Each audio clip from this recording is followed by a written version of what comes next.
নির্বাচনী স্লোগানে মুখরিত একটি মিছিল হঠাৎই থমকে গেল রাজধানীর একটি সরু গলিতে। কাফনে মোড়া একটি নিথর দেহ দেখে থমকে দাঁড়ান বিএনপির ঢাকা ১৬ আসনের প্রার্থী আমিনুল হক। এক মুহূর্ত আগের কোলাহল থেমে পিনপতন নীরবতায় ঢেকে যায় পুরো গলি। এরপর সেই ছোট্ট গলি ধরে হাঁটতে হাঁটতে সাধারণ মানুষের কথা শোনেন আমিনুল হক।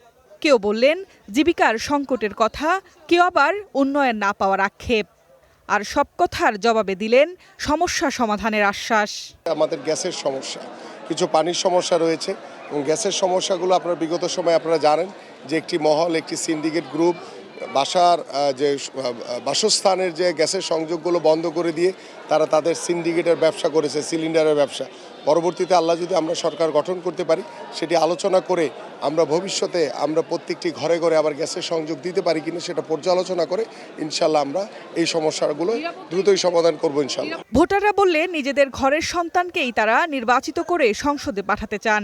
গ্যাস থাকে না আমগো দিকে, আমরা দুপুরে ভাত রাত্রে খাই, তারপরে কি জানি অনেক কষ্ট করি, সে যেন আমগো গ্যাসটা ঠিক করে দেয়।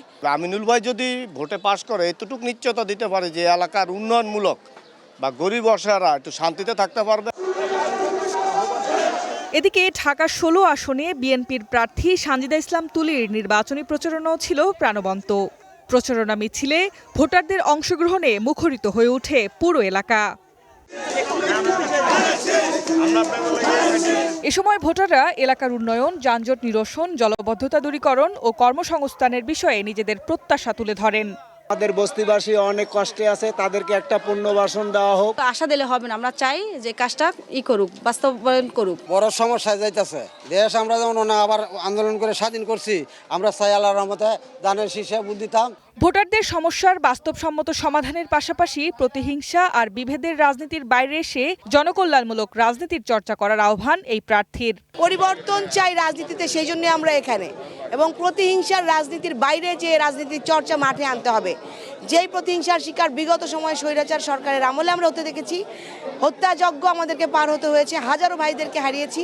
সেই প্রতিহিংসার রাজনীতিতে আমরা যেতে চাই না। এভাবেই মানুষের আবেগ, বিশ্বাস আর প্রত্যাশাকে সঙ্গে নিয়ে ভোটের লড়াইয়ের পাশাপাশি চলছে মানুষের মন জয়ের প্রতিযোগিতা।